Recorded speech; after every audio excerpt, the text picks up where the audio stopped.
আসসালামু আলাইকুম রহমতুল্লাহি ওয়া বারাকাতুহু। প্রিয় গাইস, দেখেন আমাদের রাঙ্গুনগঞ্জের রাতের বেলার পরিস্থিতি। রাতের বেলা রাঙ্গুনগঞ্জে এরকম মানুষজন উঠে আর মানুষজনের চলাচল মানুষজনের এরকম চলাচল রাতের বেলার পরিস্থিতি এমন হয় আমাদের রামগঞ্জে। দেখতে থাকুন আমাদের রামগঞ্জের রাতের বেলার পরিস্থিতি। আর রাতের বেলা এমনই হয় রামগঞ্জের মানুষ। মাশাআল্লাহ, আমাদের রামগঞ্জের রাতের বেলা এই পরিস্থিতি। এখন মাগরিবের নামাজের পর এখন এই রামগঞ্জের এই পরিস্থিতি। আমাদের রামগঞ্জের পরিস্থিতি রাতের বেলা যে মহড়া পরিস্থিতি করতেছে, এই রামগঞ্জের রাতের বেলার এই পরিস্থিতি। এই ফল দোকানদার ফল বিক্রি করতেছে। এগুলো একটা কাপড়ের শোরুম। এই রাতের বেলা রামগঞ্জের পরিস্থিতি, এগুলো রামগঞ্জ রাতের বেলার পরিস্থিতি।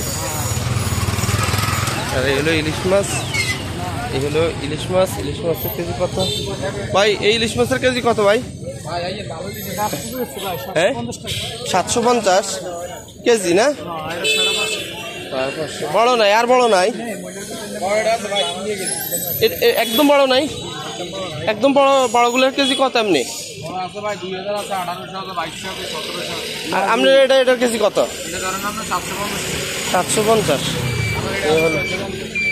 এই হলো মাছের অবস্থা। এই হলো আমাদের রামগঞ্জের পরিস্থিতি। এই হলো আমাদের রামগঞ্জের পরিস্থিতি বর্তমানে। আর এই রামগঞ্জ চৌরাস্তা থেকে ভিডিও করতেছি। এই সোজা রামগঞ্জ চৌরাস্তা সোজা চলে যায় একদম ঢাকার দিকে। আর এদিক দিয়ে ষাটকিল চমনি হয়ে এদিক দিয়ে চলে যায় গাড়ি।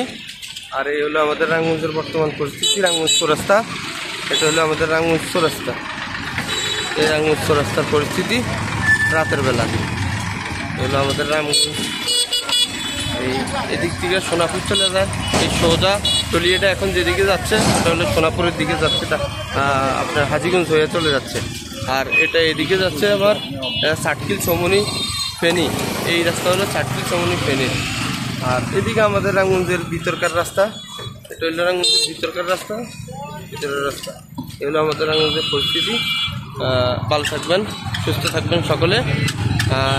এই দোয়া কামনা করছি সকলের প্রতি, সকলের জন্য। শুভ বিদায়। আসসালামু আলাইকুম।